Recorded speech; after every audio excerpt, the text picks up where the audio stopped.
our first week of co-parenting simplified the Fayr way. We decided to put together a live stream, and we're going to try to help people navigate some of the stresses, unique stresses going on, particularly during this time, to minimize the effects, the negative effects on our children.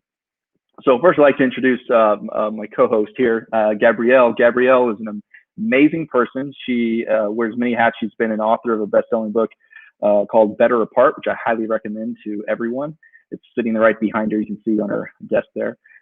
She is a 25-plus year family law attorney. She's done mediation. She's in the New York area, but she's extremely well-versed, pretty much, if you want to talk about any state, really. But Gabrielle is somebody that I'm really looking forward to having this conversation with. Later on, Susan Guthrie, who is the chair of the ABA, currently for mediation and conflict resolution, she will be joining us as well in about a half hour or so. But Gabrielle, want to just go ahead and introduce yourself a bit and just tell people a little bit more about who you are? Thank you so much for having me here with you today. Oh, looks like we lost Gabrielle somehow. Maybe she'll pop back in here. Where'd she go? Well, she will be back on. This is a little bit of a glitch. But yeah, what we're basically going to do here is we want to start helping people out, because literally we understand that so many people are struggling right now. They're struggling emotionally, financially, and we want to avoid this stuff from affecting our children adversely, because the long-term adverse effects of the way we are as parents can really have some life-altering effects on our kids. So that's really why I wanted to start bringing in, maybe on a weekly basis, we'll start talking to different industry experts from across the board to give people free advice, because everybody knows that, generally talking to an attorney is going to cost you between $300 to $400 an hour. So there she is. She's back. $300 and $400 is on the low side if we're in New York City. That's on the low side, yes. So that's, $500 to $700 an hour on a good day. Yeah. So, well, yeah. She's talking New York City prices there. So, well, maybe more New York City. New York, Boston, metro areas are quite expensive. So, we're presented with very particular issues right now during COVID, whether you're trapped in the house with a partner who you would like to get divorced from, you're in the middle of a divorce with, or you are trying to co-parent with somebody who has very different ideas about what social distancing means, or what education for the children should look like when they're at your co-parent's house. We are all being faced with new and difficult problems to navigate. So I think, first of all, we should open this up. If anybody watching has particular questions that they can go ahead and put in the chat, we'd love to answer them. I'm here and Susan will be joining us hopefully in a little while. But the first thing I'm going to say is the best thing you can do right now is take a deep breath, take a big step back, because we are in uncharted territory. Across the country, the judges don't know what to do. They're just figuring it out. In most places where I am in the know, which is basically Massachusetts and New York is where I pay attention. That's where I am licensed to practice law. The judges are enforcing pre-existing court orders. This means that even if you do not agree with the way that your co-parent is exercising social distancing, or even if your co-parent maybe works in a grocery store or is a physician or a nurse or is somehow in an area where they may be exposed to COVID-19, it doesn't matter. You are still expected to abide by the co-parenting schedule. So that can present a lot of problems for people. And I've been asked many times, how could that possibly be? But the fact of the matter is the judges need to have uniformity, dependability, and specificity. And they also need for their orders to be listened to. So unfortunately, if you find yourself with a co-parent who is not abiding by safe co-parenting by your standards, you might just have to grin and bear it and try to start create compromises for both of you. So if somebody is not providing, somebody's asking me, if somebody's not doing social distancing with the kids, what you may want to do is to reach out to them. If you communicate directly, that's great. I highly recommend signing on to the Fayr app and taking a look at it if you're not already subscribing. And communicate, put out some things that you know that your co-parent wants that maybe you've been reticent to give. And maybe now is a time for you to dig a little bit deeper into yourself and see where your gives are. And remember, you may not get everything that you want, but by extending an olive branch in some regards, you're more likely to get some give coming from your co-parent. So if you have a situation where the co-parent is taking your kids to Target or go to Walmart or, doing things outside, maybe you create a negotiation with them where you say, I don't think that that's safe. I don't feel comfortable. And I would ask that even though you don't agree with me and you don't respect me, that as your co-parent, I'm asking you to leave the kids in the car while you feel that you have to go in there. Or maybe you have to deal with, make sure the kids have their masks on. You have to create a way that you need to create a path forward that's reasonable given who your ex is. You cannot expect to get your ex to act the way you wanted them to. If they could do that, you probably would still be married. So one really nice thing about using a co-parenting app, such as the Fayr app, is that you have a nice, easy stream of communication between the two of you. And it really mitigates the effects of stonewalling or harassment. Those are like the two sides. One person is, bothering somebody too much and the other person's ignoring them. It makes everybody accountable for all of their conversations. So I hope that responds to the question. Yeah, no, absolutely. Speaking, in conversation, I tell people all the time, this is the area of life. More joy can be had from these relationships, but also more misery on the same. It's like a two-sided coin, and so it's all about how we handle it. And all of this stuff ends up affecting so many other areas of our lives because it truly is. I say this a lot when I'm speaking opportunities. I say, this is the only area of our lives that we are in a civil suit with another person, and we have to go on communicating with that person for years to come. I mean, it's a matter of the heart, and a lot of times you kind of have to step back and say, how can I be effective? I'm not going to worry about being right. How do I just be effective in this situation for the betterment of my children? And sometimes that means just not engaging. They always say that it's not the snake's bite that kills you. It's chasing the snake that makes its venom run to the heart. And so you've got to realize that your kids are growing up in this. They're being fostered in this environment that you're creating, and you want to make that place as safe as possible. And so in creating the app, really the whole point of it is to allow you to communicate constructively without having to communicate verbally, which often unfortunately escalates into costly court motions and disagreements, misunderstandings. And so keeping things streamlined really mitigates a lot of those problems. It's not going to solve everyone's problem, of course. Some things are just really tough, but I'll say that it will catch 80% of it. Because it really is misunderstandings and disagreements. And if everything's organized in the app, you're going to be in good shape. And if you haven't had a chance to check it out, you can go to just fayr.com. It's FAYR.com. But I'm really excited to talk to Gabrielle. Most people, she's got some serious credentials, some serious chops here. Gab, do you want to talk a little bit about your book and just kind of what the animus was in creating it? Sure. I just want to talk for 1 second about what you just said, which I thought was a really important point about the use of the Fayr app, not to belabor the point, but right now there's no or very limited access to justice anyway. So if you think, mediation isn't for me, it might be your only path forward. I am mediating online with people all day long these days, people who would never normally be in court. And if you don't normally feel safe, if you feel like you wouldn't feel safe being face to face with your partner, or you feel like they talk over you a lot, in an online mediation session, you're really able to protect yourself from a lot of that because the mediator, whether it's someone in your town or Susan or me or someone you've heard of who lives elsewhere, we are able to say, okay, you've had your 5 minutes or you've made your point, even though maybe it took you longer. I want to hear the other side's point. Whereas when you're in a face-to-face negotiation, that's much more difficult to do because there is a lot more reactivity when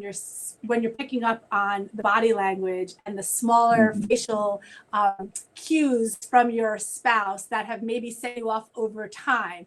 Having this layer of distance, I have found, as the many mediators, I'm on a couple of mediation groups that meet on Zoom, and people are commenting that things go a lot more quickly. And I think that that is because there is a level of efficiency that is that exists in this particular time. So anyway, I just wanted to add that in. Like, there is no time like the present. You can create a blueprint for success right here, right now. You know, do some mediating or do some collaborative lawyering. Sign up for the Fayr app, and like, let's get your family moving forward while you're trapped home with them. You've got nothing. There's nowhere else you can go to take care of it. So anyway. One thing I've been go ahead. Yeah. That's okay. I'll let you finish that thought. No, I'm finished with that. I was going to segue into Better Apart. Oh yeah. Well, you know what? Segue into Better Apart, because yeah, I really want people to know about that for sure. And just really what inspired you to do it, because a lot of divorce attorneys kind of get a negative rap for not necessarily trying to make something better, but you're somebody who really did, and you kind of even manifested it, many things to fruition. You want to talk about that? You kind of put it out there and said, this is what's going to happen in the next year, and sure as hell happened. It's really funny. It's true. I'm all about visual, right? Visualize peace, and your interactions with your ex are going to become super easy. So I grew up with parents who divorced in the 70s and early 80s, and my mom and dad shared custody at a time where that wasn't really a thing. You know, it was like weird. I was from this weird family because everybody got along so well, and somehow that was frowned upon, which I don't really understand. I didn't really experience it as so perfect. Obviously, my parents were divorced. There was still a fair degree of drama, as anyone who's been through a divorce, either as an adult or as a child, is very acutely aware of, typically. But it wasn't until I worked for Judge Sunshine in New York City that I realized how broken the system was, how many people have to go through so much more trauma internally and externally than I ever thought was possible. And I created this method called the Better Apart method, which is really a model to elevate yourself, how you feel, regardless of, it doesn't matter if you're able to mediate or not mediate. This is a path all about you. So I do have Gwyneth Paltrow's endorsement on the front. And I always say, like, not everybody can be Gwyneth and Chris Martin, right? Like, sometimes you're married to someone who drags you to court. Sometimes you're divorced from somebody who makes crap up about you that's not true, or, you know, catastrophizes a situation that's not really actually such a big deal. And you have to somehow feel good about yourself, feel good about your life, and figure out a way to move forward, right? So I created this Better Apart method, and it's in the book. And I also offer courses online, both online that you could just buy at GabrielleHartley.com, and teach yourself the method, and you get some really wonderful materials. And it also comes with a one-to-one mini session with me to create divorce strategy for yourself. And I also train divorce coaches and all kinds of divorce professionals in the method. Method takes you through 5 elements. I know, Mike, you've heard this so many times. I'm going to quiz you the next time when we talk about it. Patience, respect, peace, clarity, and forgiveness. And they're all about you. They're all about how do you navigate forward, even though I've got to deal with incredibly difficult Mr. or ma'am on the other side. How the heck am I going to hold my head up high? What can I do to make it less bad? And I wanted to write it to let people know you're not alone. This is like the first day of the rest of your beautiful life. You can do it. The New York Post actually compared Better Apart to Marie Kondo's Tidying Up, and thought it was kind of comical because, you know, maybe in the long term, breaking up can spark joy, but those are not the words that come to mind when you break up. But you know, you break up if you learn from it, and if you do things in a way that makes sense, it can actually clear your head, clear space forward, and you can start to feel better. And using technology such as the Fayr app can also support that. So I don't know. Yeah, what I think is interesting about this, trying to relate to most people. I think most people at some level, if you sit around, everyone can relate to this. if there's anything in the world that people can all sort of relate to, because I mean, you've either been through it yourself, you grew up in a divorced home, or somebody very close to you has. And you know, some of the industry stats are interesting, how things are shifting. Like 40% of children today are being born out of wedlock, and that is causing a huge spike in the amount of children whose custody is being determined in the courts. Which is why, you know, these are just interesting numbers for any of us taxpayers to know, is that it costs $112 billion a year to run the family courts in the United States. It's really, really interesting, staggering, mind-blowing stats. There's over $200 billion annually in court-ordered child support in the United States. And so it just shows you that this could very well, I mean, it's affecting a lot of people's lives. And I would venture to say that just about anyone can relate to it at some level. You have a brother or sister or somebody went through it if you have it yourself. But it's just important to focus on yourself and focus on, when you say clarity, that's the one that kind of clicks with me, because because being clear of mind, being able to pursue your day and be your best you for that day, it is difficult to clear that kind of stuff out, and so that you can really get focused. And what I like in creating Fayr, my real goal was that you could just, you know, track it, log it, and forget it. You know, you just and just move on. You know, move on. Look, I'm not worried about it. It's there. It's going to be incontestable. And when the day comes that I actually need it, to be 6 months from now, it's just as clear as it was the day it happened. Because most of the time, people end up losing cases not because they're bad parents, they're just bad documenters. And of course, you know, your day, it doesn't matter. Like, it doesn't matter how your emotional, it doesn't matter how well you articulate this emotional plight of, oh, this and this, and this is what's going on with me. You can articulate this beautifully in court. If you don't have documentation, it didn't happen. And so, you know, or you're just leaving it up to the judge's subjectivity as to what's true. And you don't want to leave it in the hands of that. I've always said that knowing something and proving something are two different things. Yeah. I was clerking for the judge, especially. I had the joy of sitting through many trials and watching some unbelievable divorce attorneys who had cases where maybe I believed them, but if they didn't have the documentary evidence, there was just nothing that could be done in many circumstances. And conversely, if you do have the documentary evidence, they can make some pretty unbelievable claims and prevail. So documenting things is incredibly important. In the Better Part method, I focus so much about stepping away from the blame and tuning into clarity and becoming an active visionary.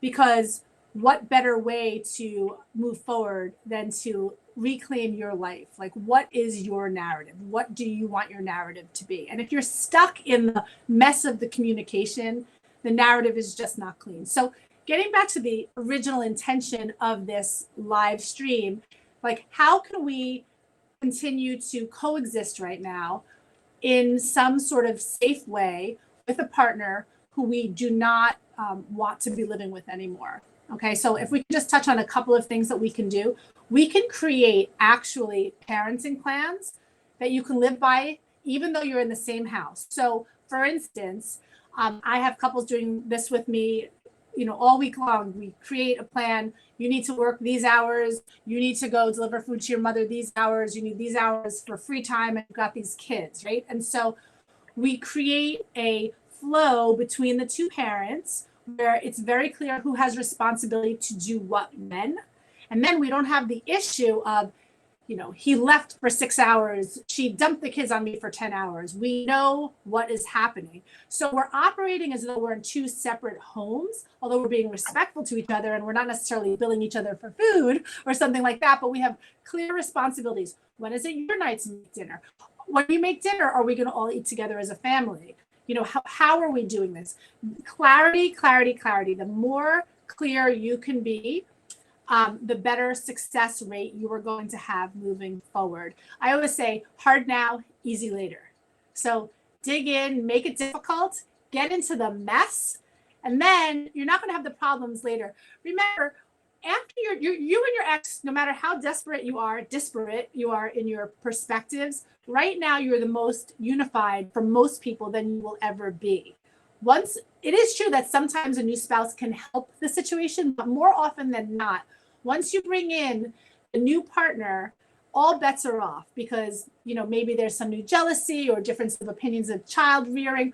The more clarity that you can create in your communication, in your agreements, the better and the easier things are going to be as you navigate forward. Simplicity is your friend. Clarity is your friend. So documenting things, having the tough conversations. You may not be able to have the tough conversations by yourselves. You may need to bring in a mental health professional. You may need to loop in a mediator. But you should have the conversations in a calm way. If you do not have the ability to have the conversations in a safe way, then do not engage at all now and just wait until you have to file. But for probably about 95% of all couples, you can have the conversations if you can just start doing your deep breathing. So I talk a lot about deep breathing. I know yeah, I've seen the exercise. Remember, what is it? What's the exercise? Visualize, internalize. That's visualize. Yeah. Right? Yeah, I've been to many conferences where Gabrielle is one of the key speakers, and it's entertaining. Hey, it's like half aerobics. It's really, great. There's a lot of talking about how journaling is bad because it's rehearsing negativity, but journaling does not have to be rehearsing negativity. Journaling can also be I do think there's value of doing the brain dump of everything that you're grieving over and everything that you're suffering from. But then there's incredible energy and value that can be gained from reframing. This is how I feel. Write it in the present. Be specific, be positive, and write your wish list. And get really detailed and be silly about it. Be as grandiose as you can be, because you'll start to create your own reality by rethinking how your life is right now. You really have more power than you know. Yeah, Gab, it's interesting because you worked for the chief judge of the state of New York. So you've worked from the governmental side, observing cases, and then you've worked obviously as an attorney and litigator yourself. And of course, you've then worked on the coaching end. What can you tell us about the three? What are some nuggets you can give people and some advice, having seen it from every side? Okay. And which do you enjoy the most, by the way? I'm sure it's coaching, but you want to go ahead and elaborate on that? Well, it's not necessarily, it's fun. I love resolving difficult cases. I'm really good at it. It's really fun to get people who, getting those tough lawyers who say that this case can never settle. It can settle. Everything can settle, more or less. Not everything, but most things. Mm-hmm. So here's a couple of tips. Don't sweat the small stuff. And it's mostly all small stuff. Your kids' childhoods are really quick. So find ways to enjoy the time you have now, because these 18 years that you spend with your kids go by a lot faster than the 18 years you spent with your mom and dad, or just your mom or just your dad. They kind of whiz by. You're working, you're an adult time. Remember that your interests and your lawyer's interests may be a little different, or your perspective and your lawyer's perspective may be a little different. That's okay. It doesn't mean you have to lose the lawyer, but you need to be clear with your lawyer. So getting clear in what you want is the best way to drive your case forward as powerfully as possible. Because then if your lawyer says, we're going to get you this, we're going to get you that, we're going to get the other thing, is your lawyer asking you, how do you want your kid to look at you in 5 years? You might not even think about that. Or you might be thinking, okay, I can get a 2-bedroom apartment and my daughter can come over for dinner, but I'm not going to get an extra room for her because the mom lives close enough. Are you thinking through, how's my daughter going to feel not having a room in my house? Your lawyer may not ask you a lot of questions. The lawyer is there just to get you as much money as they can get you and get you the parenting plan that you want. And that's it. The least debt, most income, the most assets, and the least expenses. And that's the lawyer's job. So remember that you're still going to be in your life after your lawyer blows it up, right? And so, I mean, everyone's temperament is different. And some people need to live in the angry. Some people just have that personality. And if that describes you, that's totally fine. I have, you know, lots of amazingly wonderful colleagues who, you know, get joy out of the fight. And if that's what you need to do, I'm not going to tell you to do otherwise. But from my personal and professional perspective, it doesn't really get you anything. It might give you a momentary sense of winning, but I would ask you the same thing that I ask my kids all the time, which is maybe going to make you cringe, Michael. I always say, who are you?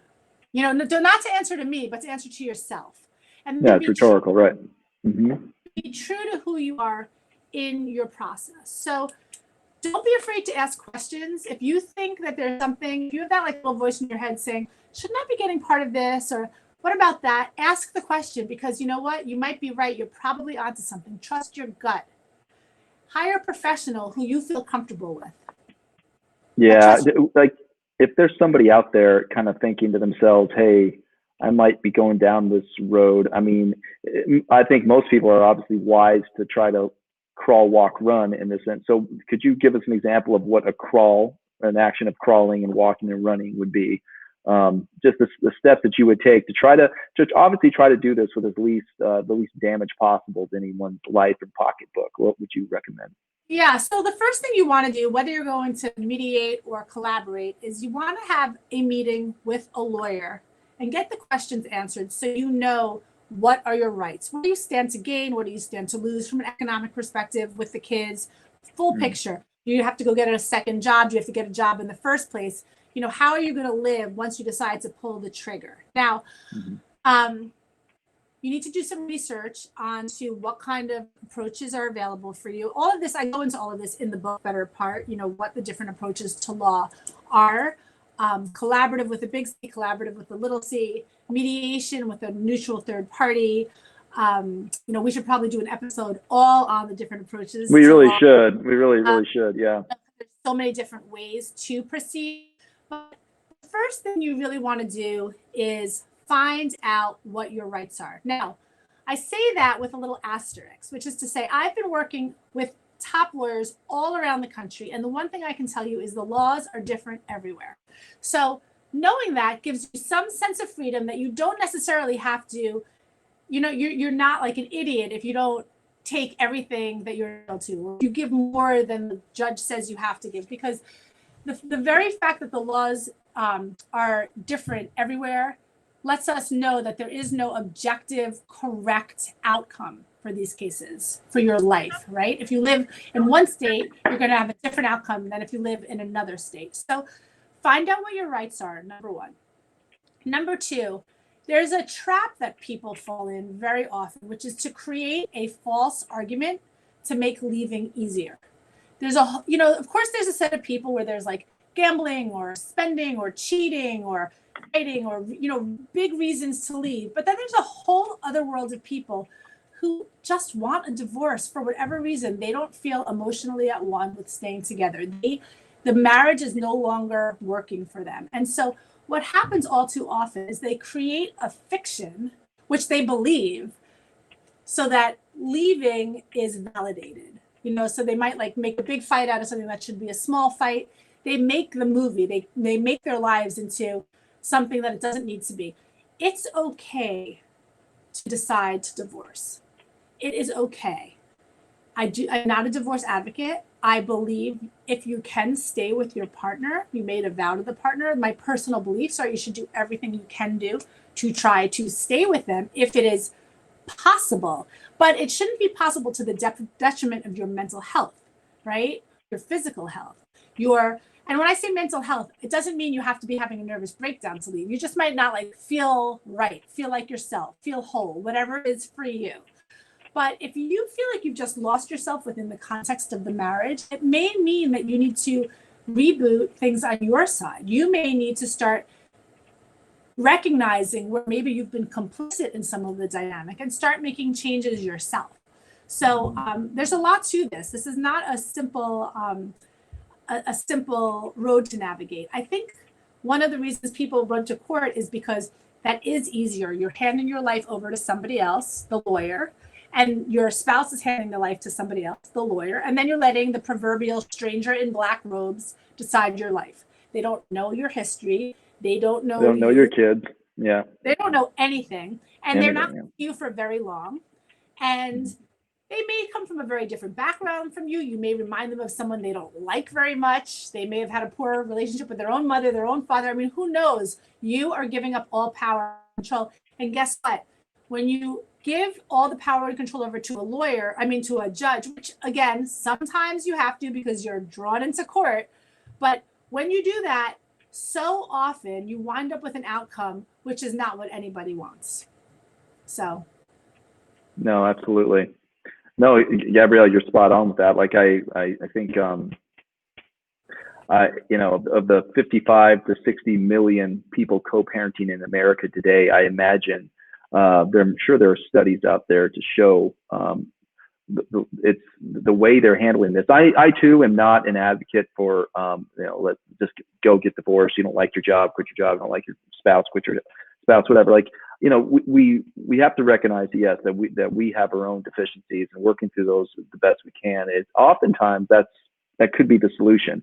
But in the same token, sometimes, getting divorced is the right answer, and it's just the way we handle it, and we're not handling it well, and that's just the truth. Well, and it's it manifests in our children. Our children show that they grow up with a lot of these problems. They end up repeating a lot of our mistakes. They are looking to us to interpret the world, and the way we handle issues, the way we react in these kind of relationships. It's uncanny how much they copy it, and so it is going to alter things. But I don't think necessarily that divorce is necessarily. It's a great tool. It's a great thing for a lot of people. But it's the way we're handling it. So especially during this time where we're all of a sudden we're all got cabin fever and we're choked up on each other. I tell people all the time that it's okay to put yourself in a timeout. Recognize that we were children, we needed timeouts then. We still need timeouts today, and if that is finding a certain place, a closet, a chair, whatever it is that makes you. Close your eyes wherever you are. Just close your eyes and take your breaths. Take those freaking. I mean, like I grew up in downtown Brooklyn. It's not like an ashram exactly, right? But like, close your eyes, take your breaths, make space, and recognize like the divorce law is really just developing now. 200 years ago, there was divorce, but it was like for particular reasons. Like what we know today as modern day no-fault divorce is really new, and we handle divorces and families like it's a car accident. It's really not appropriate, and it's just not good for your kids. You were making me think of something when you were just talking last night. My husband and I were watching a show that had some, I can't think of what the songs are now, but songs from the early 80s, and both of our parents divorced in the early 80s, and he said, these songs make me feel really sad. And I said, me too. And, we both sort of like, we're like, do you think it's neither of us think of our childhoods as sad, but like, it is a sad thing. Like maybe that's why we connect that value neutral. So like, it was like a love song. It wasn't like really a song that I should feel really attached to in any way, shape or form. But I'm like, oh, I don't like the way I feel when I hear the song, because the divorce is something that does impact your kids.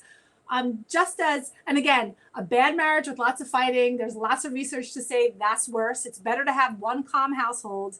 I mean, one calm out of two households, than one crazy household. Do you know what I'm saying? Like, right, absolutely. And so, before you leave, do everything you can do. You might even sign up for the Fayr app while you're still living together. There's no harm in doing coordinating on an app in a way that's set up for families while you're still together.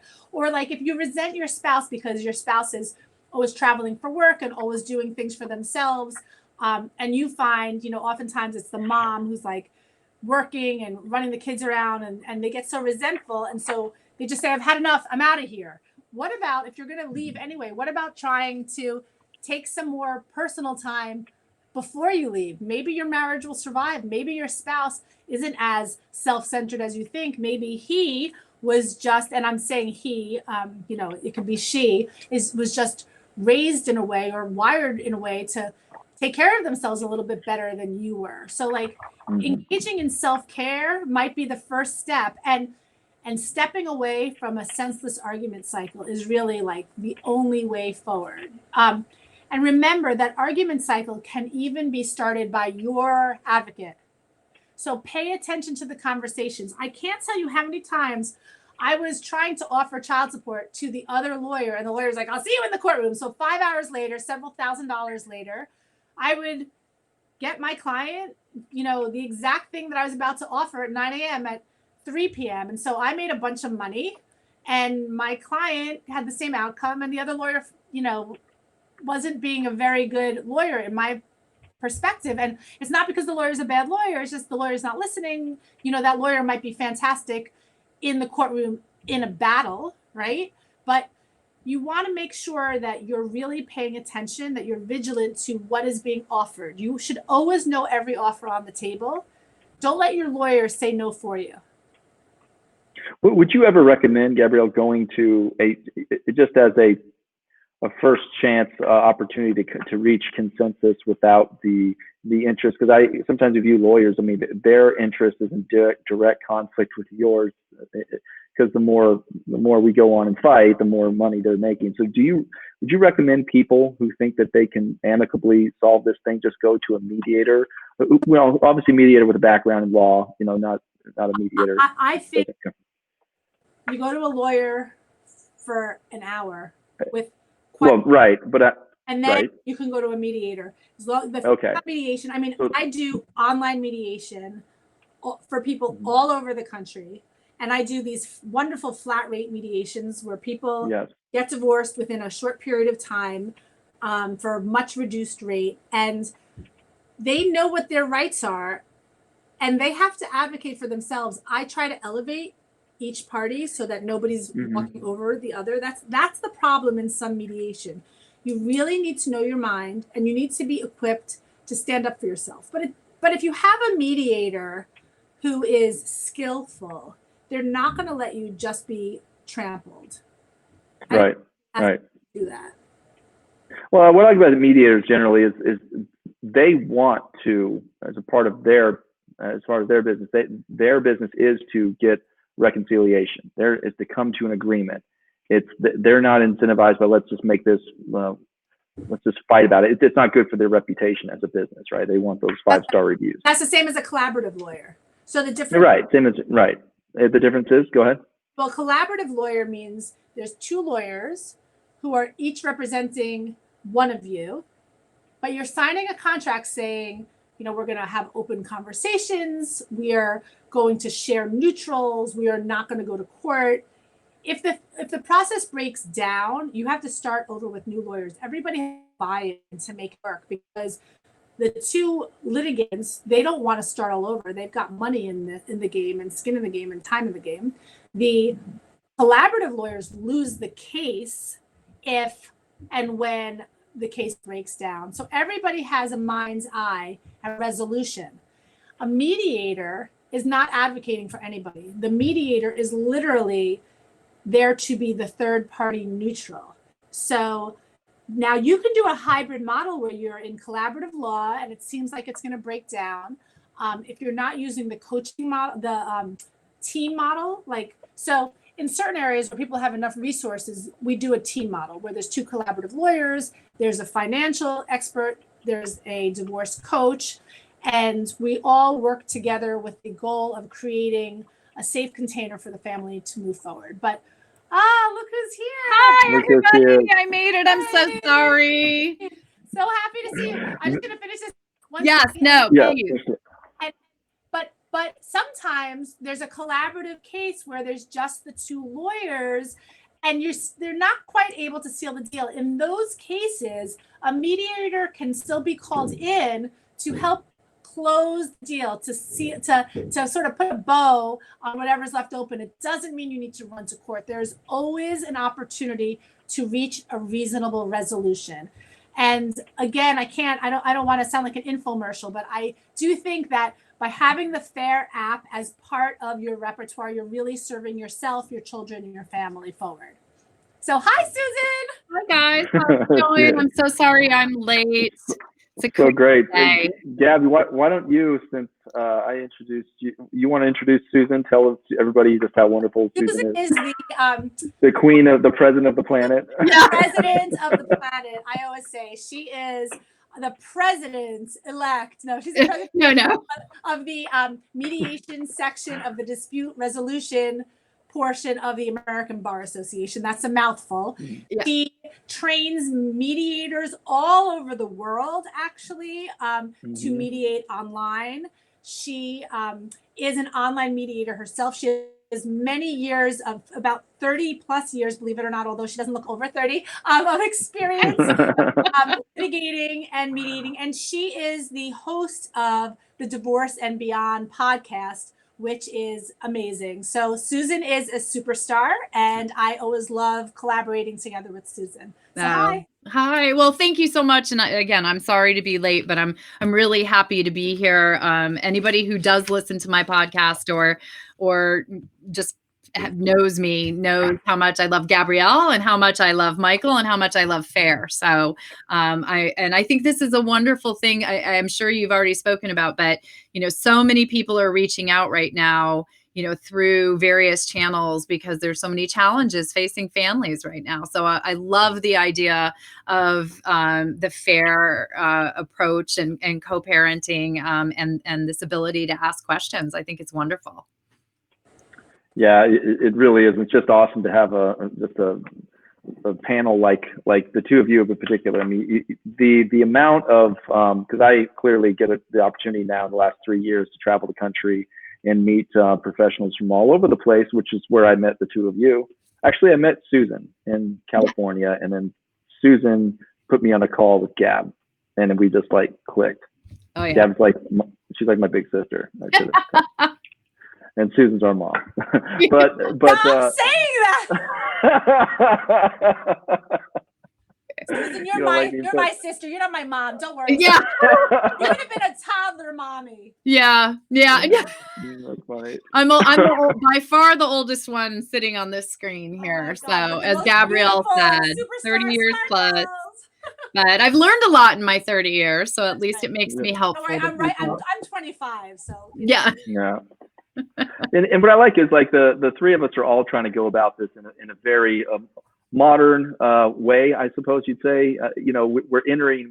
It's an interesting time in which we live in. This last decade of this 21st century here, post smartphone era. So I guess the App Store launched in 2009, and we've entered into a time that people really feel more comfortable engaging with technology in about every area of their lives. And so, the three of us are all really trying to do things differently.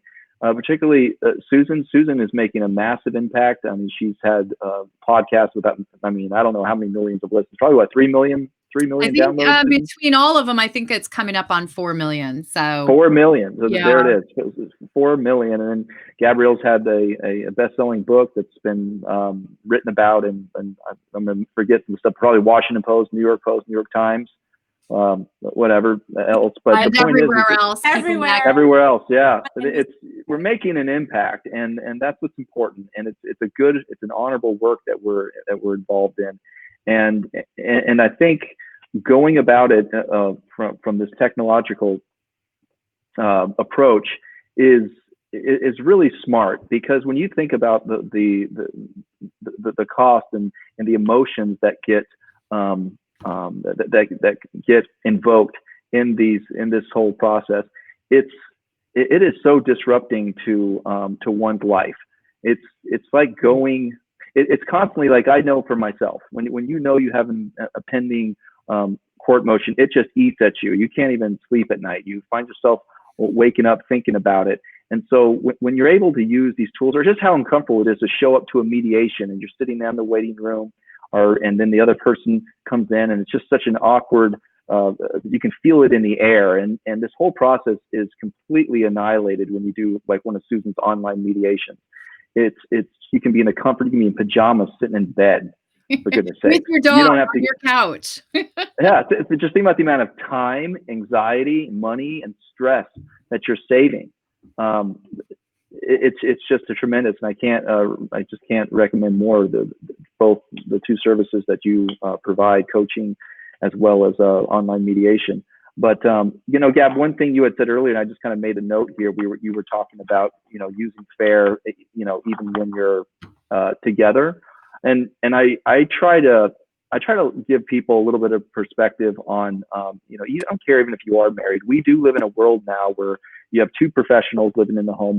Moms are just as heck. I think they're getting to the point that I know they're graduating college at a right level, so they're probably taking on some bigger jobs, or maybe making more money in some cases than their partners now. And I think even using the Fayr app in a marital or just any sort of situation that you're living, you're sharing expenses, you have two separate bank accounts, because at times like this, when money is a crunch, that money is the number one reason that people start to split up. And I want Susan to speak to that once I'm done talking about this. So if you're using this app, even just as a maintenance thing for your relationship, because very clearly there's a pie chart in our expense feature, for example, that will show every receipt, every expense for your children, what I categorize as involuntary expenses. These are your medical insurance, co-pays, dental insurance, uncovered medical, school stuff. All of this stuff is going to be in there, and so it just alleviates some of that stress that you may have, saying, I'm working my tail off and all of my income is going towards supporting this family. And this just kind of clears the air, because most of the time, both parties are completely convinced that they're contributing more. And so it's something that can be really, really beneficial to people, even when they're together. But Susan, why don't you elaborate? One of the things we were talking about earlier was taking steps to crawl, walk, and run. If people are thinking about going in this direction, and what kind of advice would you have? Well, when it comes to those expenses, I mean, I think Gabrielle and I both know, and this is one of the things that I got so excited about when you and I met now 2 years ago at that conference, when you were showing me what Fayr can do, is exactly what you just said. People fight over these, or it causes conflict. I shouldn't say they fight. They have disagreements over expenses for their children and the monies that it gets spent, because there are so many different types of expenses that flow between co-parents around the children. Everybody always thinks, well, it's child support and contribution to unreimbursed medical expenses, and that's it. There's so much. I mean, everybody out there who has children is laughing right now, because children are in there's just things that they need every single day. And it's not just a matter of signing Timmy up for baseball. It's signing Timmy up for baseball, getting Timmy, practice cleats, getting Timmy game cleats, getting Timmy a uniform, getting him a practice t-shirt, all of the stuff, then getting Timmy to games. Mm-hmm. So the expense of all that becomes something, because it came so quickly, get out of control, because keeping track of it is not easy. And if they're shared, parents need to be able to do that. The fact that you can just very easily upload all of this data into Fayr, and it so quickly and easily shows who's spent what money, where it's been spent, who owes who what, who doesn't owe, who's paid for what, can just make, life so much simpler. I mean, Gab, how many times have you had a client walk through the door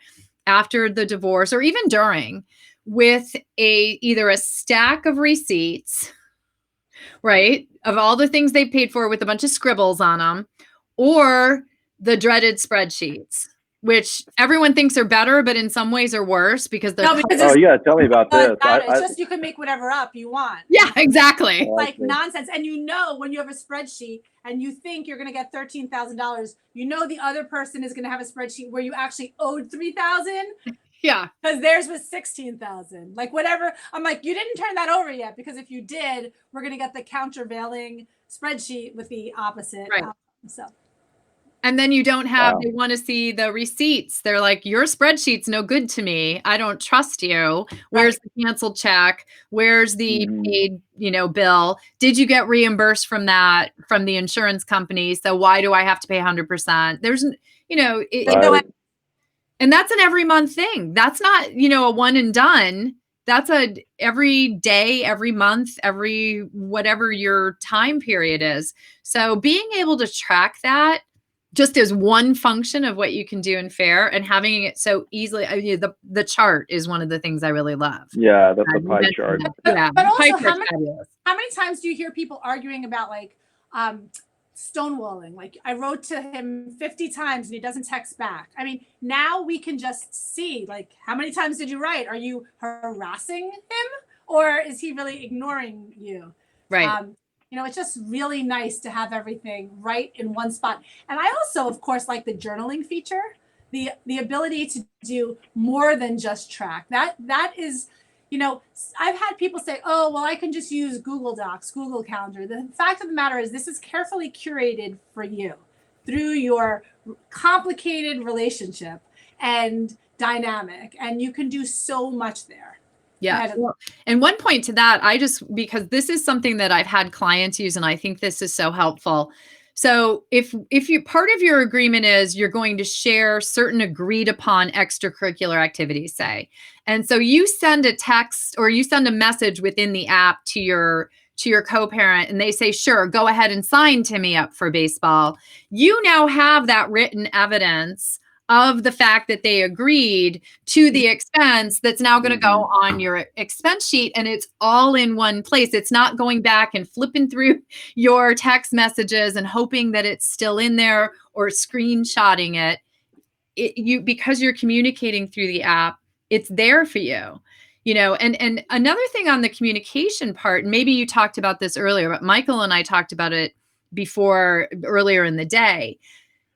One thing that keep thinking about with the app, and with many of the people I've talked to during COVID, I've been talking to a lot of people who are intact families, not in divorce, but who are having issues under the stress of the situation, issues with, they're stressed about the kids in the house, they're stressed about their spouse 24/7, they're just stressed. And so they find themselves arguing a lot in front of their kids.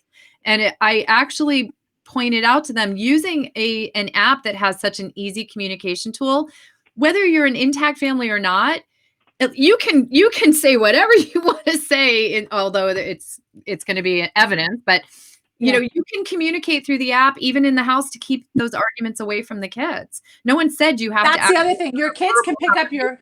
Oh, totally. Your kids can pick it up. Your kids can look at your texts, you know, sorry, you know, but your kids. Oh yeah. You think your kids can't get into your phone. Right. But they're not going to have the same to your Fayr account. Right. So I think it's just important to stress to people that you want a clear audit trail of information. You don't want to leave things ambiguous. I think some people, some people actually benefit from things being ambiguous. I guess they don't want the transparency. But the process. I'm sorry. Go ahead. The process is never aided by the ambiguity. You may think it's not ambiguity, but like actually you don't. Like, I can't tell you how many people who were like resistant to creating a parenting plan because they felt like harassed. Once they know Thursday is his or Thursday is hers, the fight's done. And so, you know, there's a loss of your Thursday, but there's the freedom from the harassment. Right. Peace of mind. I say it to every client. Peace of mind is worth an awful lot. And just having, you know, one of those, the app things about being able to change dates and changing your parenting plan. I mean, right now families are facing difficult times because everything's different, right? School's out, work's out, we're all in our homes. Parenting plans, many people I'm talking to are switching to like a week on, week off plan, or all these different things. But the great thing about having that schedule in there is that you can easily change it to whatever your agreement is for now. And then you easily go back and change back what your court order was. Or I've been talking to a lot of people who really like the week on, week off, and are like, maybe we'll stick with that afterwards. But right, I mean, it makes your life. It's just, everything's so hard right now. I appreciate something that makes lives easier for people. And if anyone has feedback on anything that Michael or Susan or I have said so far, definitely send a message. We are going to be back here again, and we are really wanting to answer your questions. The more questions that you have, the better this program will be for you. So I just want to put that out there. Yeah, no, yeah, we're coming down to our last 5 minutes here, but I really just think that this information is so great. It's many people emotionally, this is a difficult thing to deal with. A lot of times you're dealing with the pain of, or maybe a little bit of an embarrassment. Sometimes people feel shame for even talking about it with family members or friends.